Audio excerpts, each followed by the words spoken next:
તાપી જિલ્લાના સોનગઢમાં આદિવાસી સમાજના લોકો મેદાને આવ્યા છે. સરકારના વિકાસના પ્રોજેક્ટનો તેઓ દ્વારા વિરોધ કરવામાં આવી રહ્યો છે અને આ મામલે આમ આદમી પાર્ટીના ડેડિયાપાડાના ધારાસભ્ય ચૈતર વસાવા પણ તે આદિવાસી સમાજના સમર્થનમાં આવ્યા છે અને તેમણે શુભકાર ભર્યો છે. વિગતે વાત કરી.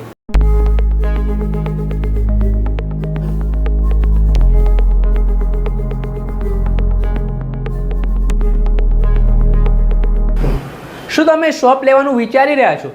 શું તમે અમદાવાદમાં શોપ શોધવા માટે આમ તેમ ફરી રહ્યા છો? તો આજે ચિંતા મૂકી દો. અમદાવાદના પોસ્ટ વિસ્તાર પાલડી ભટ્ટા ખાતે વજ્ર પ્લાઝામાં પ્રથમ માળે 156 સ્ક્વેર ફૂટની શોપ છે તે વેચવાની છે, જેની અંદાજિત કિંમત 35 લાખ રૂપિયા છે. એટલે તમે વહેલા તે પહેલાંના ધોરણે જલ્દી જ સંપર્ક કરો. આ એક સુવર્ણ તક છે તે જે ખરીદનારો છે તેમના માટે છે. આ નીચે આપેલા નંબર ઉપર આજે જ તમે સંપર્ક કરીને તાત્કાલિક આ જે શોપ છે તેના વિશે વધુ માહિતી મેળવો અને આ તક ઝડપી લો. નમસ્કાર દર્શક મિત્રો, સ્કાયનેટ મીડિયામાં આપનું સ્વાગત છે. હું છું ફૈઝન. હાલ એવી વાત જાણવા મળી રહી છે, તાપી જિલ્લાના સોનગઢ તાલુકા ખાતે આગામી દિવસોમાં રાજ્ય સરકાર વિકાસના પ્રોજેક્ટ લાવવા જઈ રહી છે, જેમાં ઉકાઈ જળાશય પર 1500 મેગાવોટ સોલર પ્રોજેક્ટ તથા હાઇડ્રો પંપ સ્ટોરેજ તથા વન્ય અભયારણ્ય બનાવવામાં આવશે. તેના કારણે જો આ પ્રોજેક્ટ લાવવામાં આવશે તો આદિવાસી સમાજને મોટા પ્રમાણમાં વિસ્થાપિત થવું પડે તે પ્રકારની સ્થિતિનું નિર્માણ થઈ શકે છે. અને આ જ ભીતિના કારણે હવે આદિવાસી સમાજ અત્યારથી જ આ સમાચાર સાંભળ્યા બાદ વિરોધનો સૂર આલાપ્યો છે, જેમાં આદિવાસી સમાજના લોકો દ્વારા વિરોધની શરૂઆત કરવામાં આવી છે અને સરકારના પ્રોજેક્ટનો વિરોધ કરવામાં આવી રહ્યો છે. આ મામલે તાપી જિલ્લાના સોનગઢ ખાતે એક આદિવાસી સમાજનો જન આક્રોશ કાર્યક્રમ પણ રાખવામાં આવ્યો હતો, જેમાં આમ આદમી પાર્ટીના ડેડિયાપાડાના ધારાસભ્ય ચૈતર વસાવા પણ આ કાર્યક્રમમાં જોડાયા હતા. તેમણે સરકાર ઉપર પ્રહાર કરવાની શરૂઆત કરી હતી. તેમણે ભૂતકાળમાં પણ જણાવ્યું કે સરકાર વિકાસના પ્રોજેક્ટના નામે આદિવાસી સમાજને વિસ્થાપિત કરવાનું કામ કરી રહી છે. ભૂતકાળમાં પણ ઘણા પ્રોજેક્ટોમાં સરકારના આદિવાસી સમાજના લોકોએ ભોગ આપ્યો છે, પરંતુ હવે ચલાવી લેવામાં નહીં આવે. હવે આ પ્રોજેક્ટ સરકાર જે લાવી રહી છે તેનો તેમણે ભરપૂર વિરોધ નોંધાવ્યો છે અને શું ચીમકી ઉચ્ચારી છે તે સાંભળી લો. જ્યારે ઉકાઈ ડેમ બનતો હતો ત્યારે આપણા લોકોએ ગામડા ખાલી કર્યા. નર્મદા ડેમ હોય, ગડાના ડેમ હોય, પાનમ ડેમ હોય, તમામ ડેમો વખતે ગામડા ખાલી કરી આપ્યા છે. રોડ આવે, હાઈવે આવે, સરકારી આવાસો આવે, નવી પરિયોજના આવે, એક કાકરાપાડ હોય, સ્ટેચ્યુ ઓફ યુનિટી હોય, જ્યાં પણ સરકારને જરૂર પડી છે, જ્યાં પણ દેશના વિકાસ માટે આદિવાસીનો ભોગ લેવામાં આવ્યો છે, આદિવાસીએ પોતાનો ભોગ આપ્યો છે.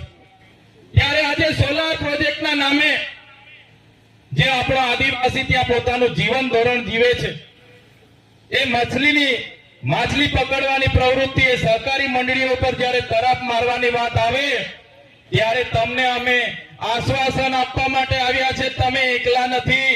એ દિવસે ખાલી અહીંથી આહવાન કરજો, અમે ડેડિયાપાડા તો ખરા જ, અંબાજીથી ઉમરગામ સુધીના આદિવાસી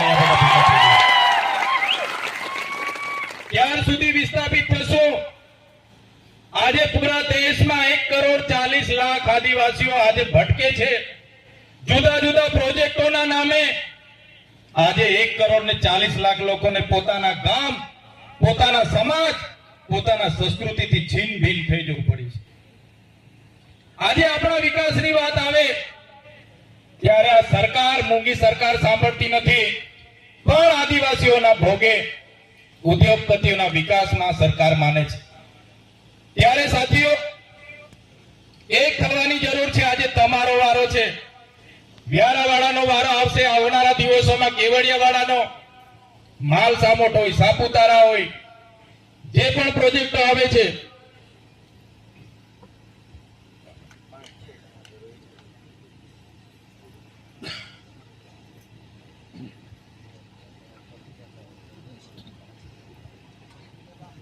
કહેવાનો મતલબ દેશમાં આજે આપણે 8% છે, ગુજરાતમાં આપણે આજે 15% છે. પણ આદિવાસી આજે ધર્મ સંપ્રદાય હોય, પાર્ટી હોય, સંગઠનો હોય, બધામાં વેચાયેલો છે. એક નથી થતો. ઘણીવાર એવું થાય છે કે આજે સોનગઢ વાળાનો વારો છે, એ લોકો એમના પર આવશે, એ લોકો જાણે, આપણે નથી જવું.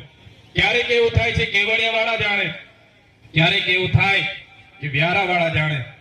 પણ આપણે સ્ટેચ્યુ ઓફ યુનિટી માટે જમીન સંપાદન થતી હોય, ઉકાઈ માટે લડવું હોય કે વ્યારાની હોસ્પિટલ માટે લડવું હોય, આપણે બધાએ એક થઈને લડવું પડશે.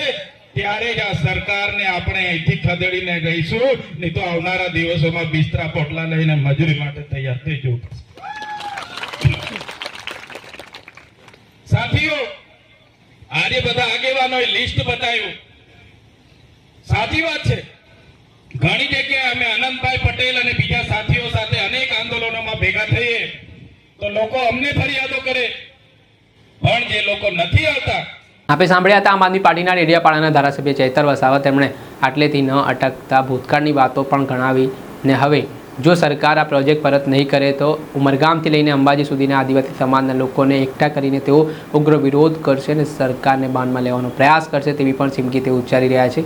ત્યારે જોવાનું રહ્યું કે હવે આ પ્રોજેક્ટના કારણે વિરોધ થવાની શરૂઆત આદિવાસી વિસ્તારોમાં થઈ ચૂકી છે. તાપી જિલ્લામાં આદિવાસી સંગઠનો છે તે સક્રિય જોવા મળી રહ્યા છે. ત્યારે આગામી સમયમાં સરકાર નમતો ઝૂકે છે કે પછી આદિવાસી સમાજ એક ઉગ્ર આંદોલન ગુજરાતમાં કરે છે તે જોવું રહ્યું. દર્શક મિત્રો, સ્કાયનેટ મીડિયાને અપ્લાય કરી લો, સબસ્ક્રાઇબ કરી લો અને શેર કરવાનું ભૂલતા નહીં.